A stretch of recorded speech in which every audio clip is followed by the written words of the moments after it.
Leslie Marmon Silko's poem "Story from Bear Country" was published in 1981. It retells a Native American myth in a simple and direct tone. The poem is written in free verse. Matching this poem's simple tone, Silko uses lines that are short, usually only 3 or 6 words long. Similarly, each stanza is constructed using around 7 lines each. Let's see the summary of the poem. In the introductory lines, Silko establishes a direct address tone, speaking directly to the readers, instructing them as if they were about to take a journey, and the speaker is the guide. Readers are also introduced to the location Bear Country, which is probably a general term for any area where bears live and roam. Readers will know they are in Bear Country by an overwhelming silence. In this unique image, the poet makes silence tangible by giving it movement flowing around them as they stand under the juniper trees. Continuing a list of ways readers will know they are in a bear country, Silko describes the distinctive colors of sandstone in the region. Sundown colors or colors associated with the sunset are most likely referring to red, orange, and yellow. Silko uses the sensory detail of smell to help describe bear country. Yucca is a commonly found evergreen plant in the American Southwest, and readers can easily guess that bears have scratched away the damp earth to expose the roots. Lines 11 to 14 help locate readers more vividly in the landscape surrounded by juniper trees, high cliffs nearby with caves where bears may hide. This is also the first time readers hear the bears growling and snorting, though they still do not see them. After introducing readers to the surroundings, here the speaker suggests that the bears call to them, though it is difficult to explain exactly how they do it. The readers are told not only do the bears call to people, but some people actually follow, joining them, giving up their families and human lives. Many traditional stories use other people's examples as warnings, suggesting be careful or this will happen to you. Lines 22 to 23 does not give readers the exact reason why they would never want to return. These lines suggest that once people go with the bears, they would have no desire to return to the human world. Silko gives readers an image of beauty that would overcome your memory of whatever life was left behind, almost as if people would become entranced by the bears. Also, note how the season has suddenly changed to winter, the time when bears take refuge and hibernate. Silko suggests a transformation from human to animal. People would be trapped inside themselves and see their bodies become dark, shaggy, and thick, like the bears who call them. In the event that people do get trapped in bear country, Silko informs readers that bear priests or medicine men specifically knowledgeable of bear magic would be sent out to rescue them. Native Americans maintain a profound relationship with the natural world, believing animal spirits are just as unique and important as human spirits, each with their own powers and wisdom. Lines 33 to 38 describe what the bear priests would be wearing during their search. Taking on the appearance of a bear themselves by painting their legs black and wearing bear claw necklaces, they would also carry a medicine bag which probably contains herbs and medicinal roots. Lines 39 to 41 describe the path the bear priest would follow to find people through canyon and blue-gray mountain sage, which is an aromatic plant found in the western United States. The bear priest would follow a person's trail to a clearing in the woods. The poet suggests that this is the place where people first realize their transformation, noticing when they look back that their footprints are no longer human. Lines 46 to 49 tell readers that when people hear the bear priest calling, the memories of their families and past human life will slowly come back to them and will writhe around your heart. Even though a very short time may have passed, those memories will seem far away and startle you with their distance. The others are probably other people who wandered too far into bear country as well and were also turned into bears. Lines 51 to 54 suggest that the songs the bear priests sing are so beautiful. The others will have to listen. The poet informs readers that this special skill is crucial for the bear priest, otherwise, they would not be able to rescue anyone. Once the bear priests find the people who have been taken, they will slowly and carefully bring them back to the very clearing where they first noticed their transformation, where their footprints switched from human to animal. Line 60 indicates a crucial turn in the poem. Up to this point, the poet has been taking on the role of wise storyteller, more knowledgeable about bear country than those readers who might stumble in and be trapped there. In this line, Silko poses the question, whose voice is this? To both the reader and herself, perhaps implying everything up to this point was not in her own voice. The oral tradition of storytelling is firmly rooted in Native American culture, and when someone retells a story, they are linking themselves to a long line of past storytellers. Perhaps the poet wonders if, in telling this traditional myth of animal abduction, she is even using her own voice. Perhaps her ancestors are speaking through her.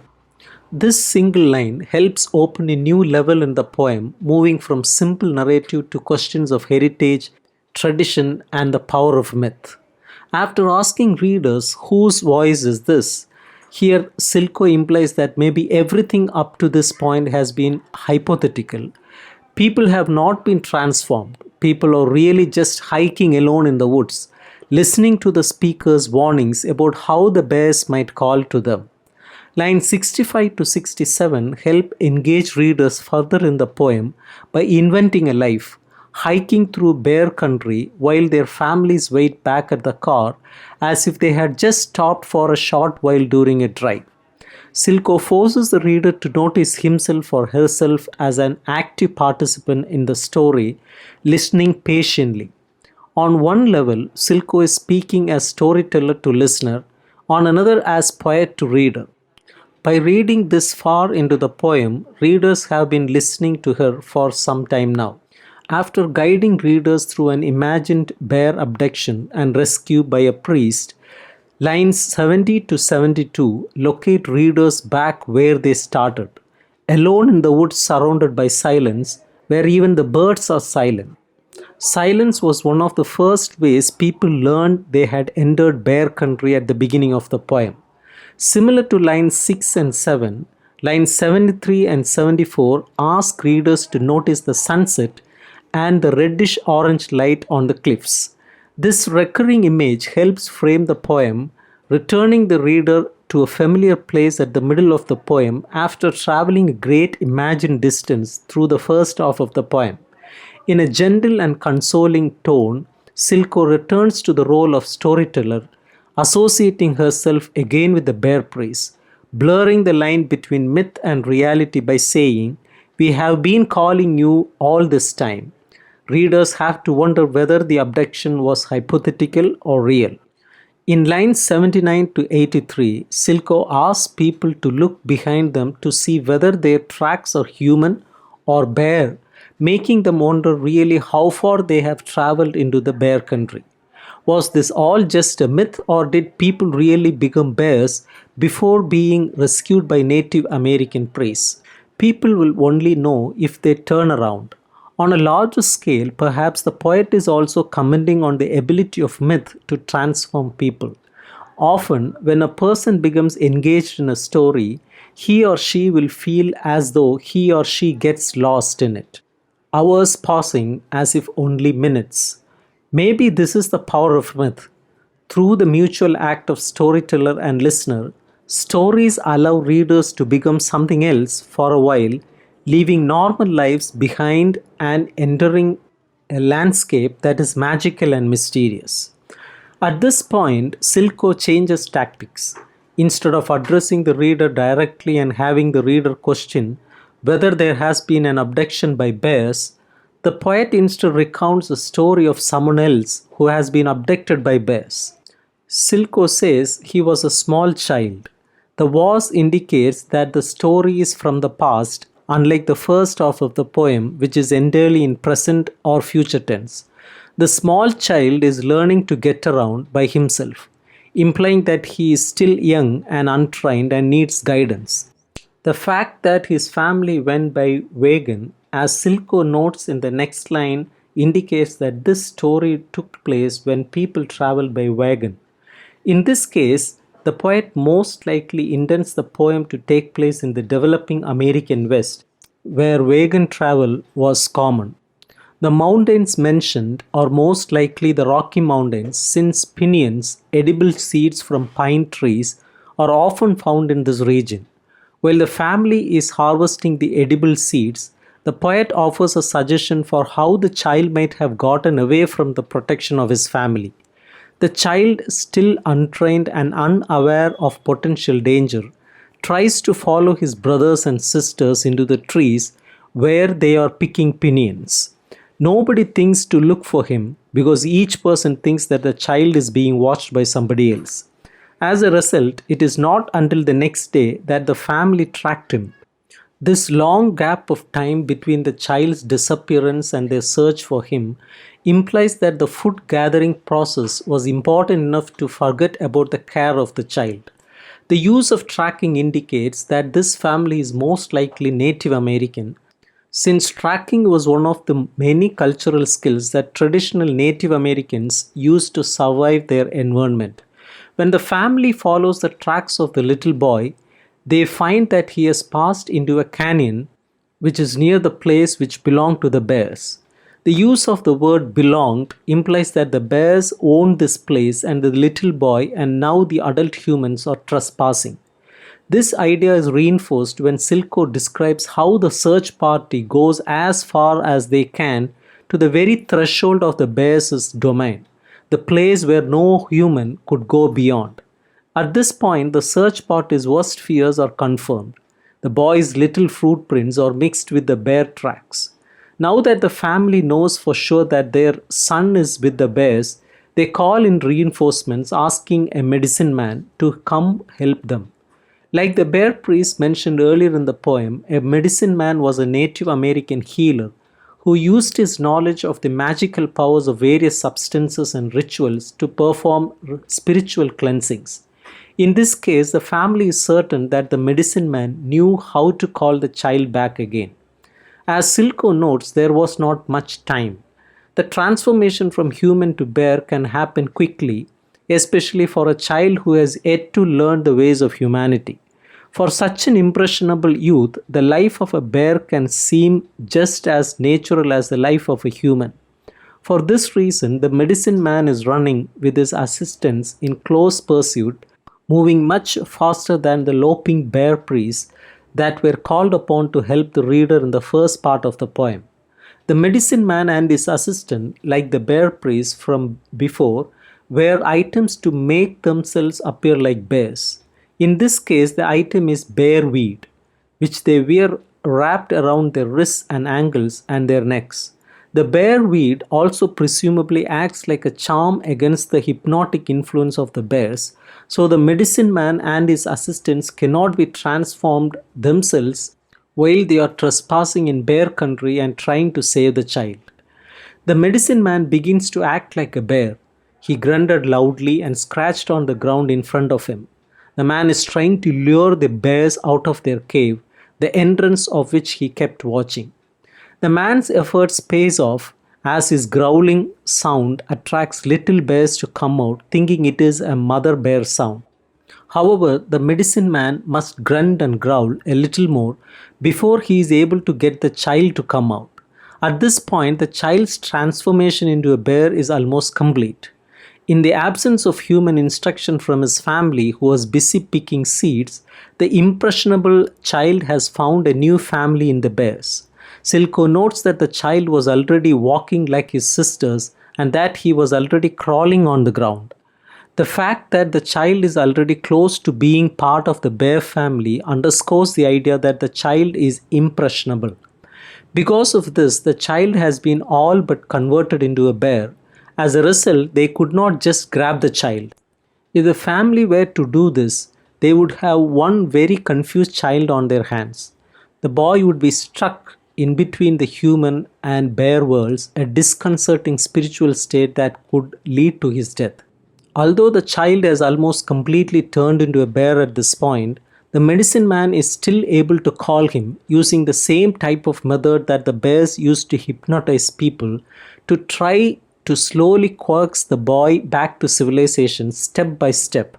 The man is successful and does in fact bring the child back.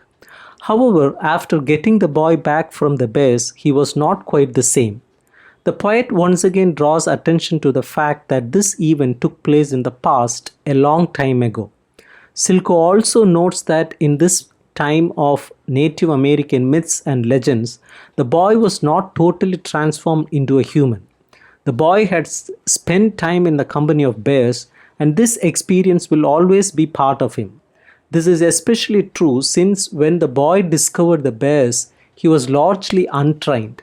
As a result, the bears helped to give him an identity that his human family had not provided it. And although the medicine man was able to call the boy back to humanity, the boy always retained some of his bear-like qualities which separated him from the other children. The story of the boy can be taken literally as a boy who gets abducted by bears and who must be drawn back to humanity. However, it could also be seen as a symbolic tale highlighting the struggle for Native American cultures to preserve their myths and ways of life in the face of European American colonization in the developing American West.